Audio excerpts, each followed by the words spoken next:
Classic SF or modern sci-fi? Classic SF or modern sci-fi? Why choose when you could pick both? In this video, I decided to pair them up. One classic book with one modern, paired together with a similar theme, all so you can discover something new you might like, and maybe double your TBR.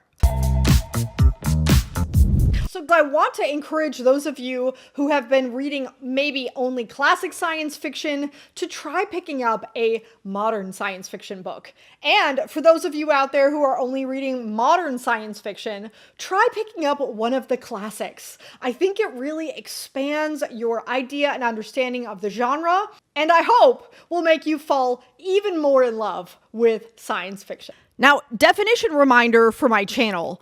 Classic is defined as any book written in the 1980s or before, and modern is 1990s and after. Remember that you can always go backwards or forwards with these. Please let me know in the comment section down below how this worked for you, and let's get into it.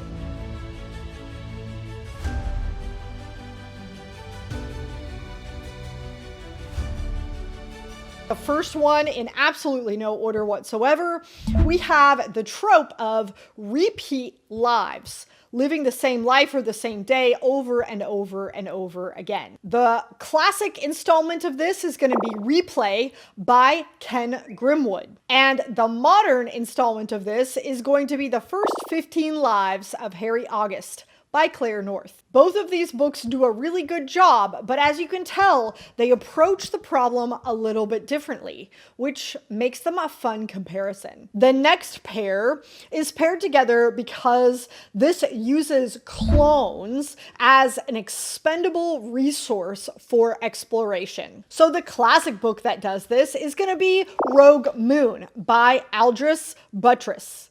And the modern book that does this is going to be Mickey 7 by Edward Ashton. Again, both of these books really explore this theme in a very intriguing way, but their approaches are very different.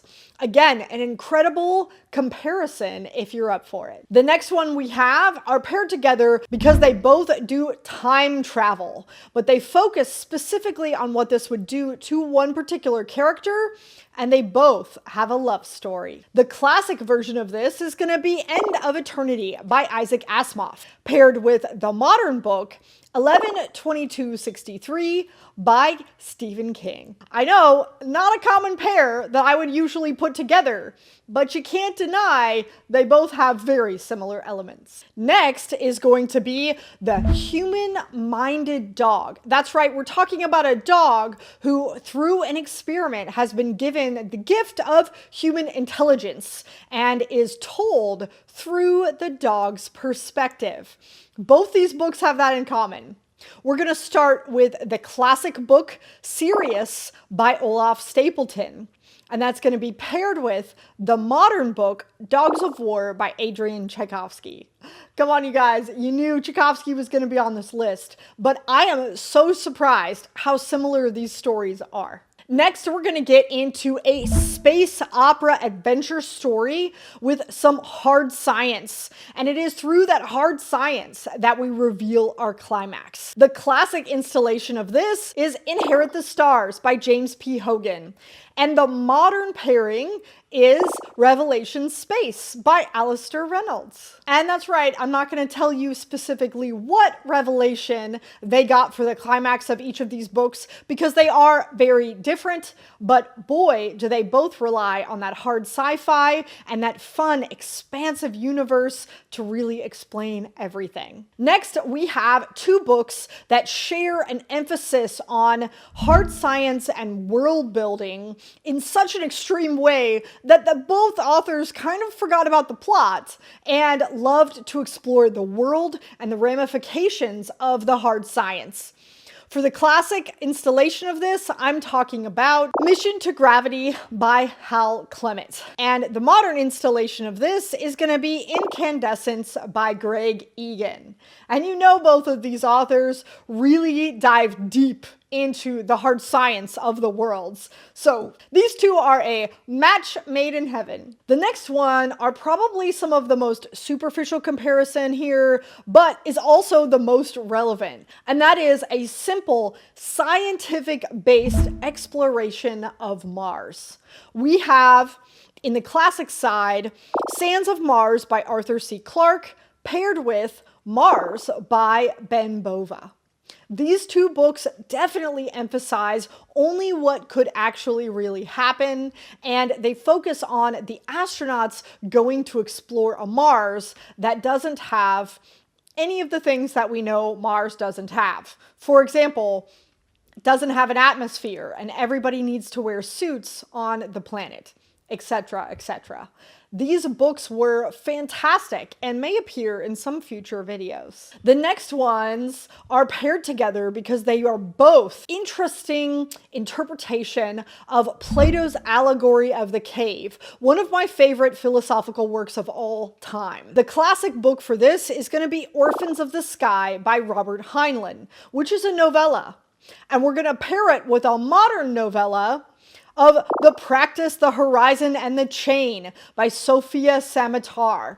You gotta read these together because, oh my gosh, they're so interesting, and so we could have an entire class on it, to be honest. Let's move on to the next one, which is gonna be a hostile, jungle-filled planet that also deals with the future of humanity in a not so positive way. The classic book for this is going to be Hot House by Brian Aldiss, and the modern one is going to be Born by Jeff Vandermeer. I bet you guys were thinking this is a Tchaikovsky thing, but it's not. I think these ones are particularly interesting because both of them deal with this feeling of a jungly future planet Earth and what that does for the future of humanity. And it's not always a positive. Our next pairing is The Apocalypse of the Human Race, specifically due to human interference and meddling, usually of the genetic kind. Our classic pairing is Where Late the Sweet Bird Sang by Kate Wilhelm.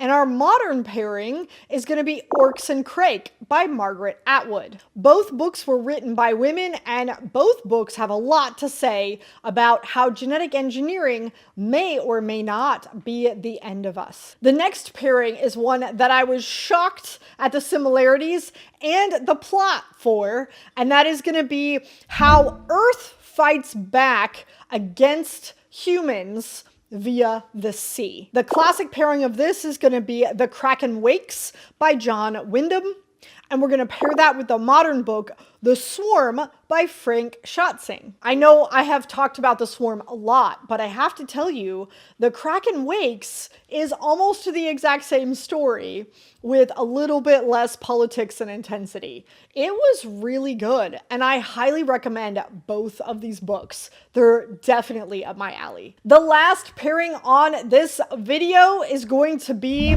a doomed future human empire that spans the solar system. What happens next? For this one, we have our classic installation, which is Foundation by Isaac Asimov. And then we're going to pair that with our modern pairing of Collapsing Empire by John Scalzi. Both of these books were ones that I had a fantastic time with. And if you read John Scalzi's book, I think he was influenced by Isaac Asimov's foundational work. And that does it for our 10 awesome classic and modern sci-fi pairings. And for those who want to write all of these pairings down, I decided to go ahead and include a PDF table of all the pairings that I have linked in the description box down below. Definitely check that out if you don't want to take any notes for this video. What did you think of this video, and do you have any more recommendations? Please let me know in the comment section down below, and as always, you guys, I will see you in the next video.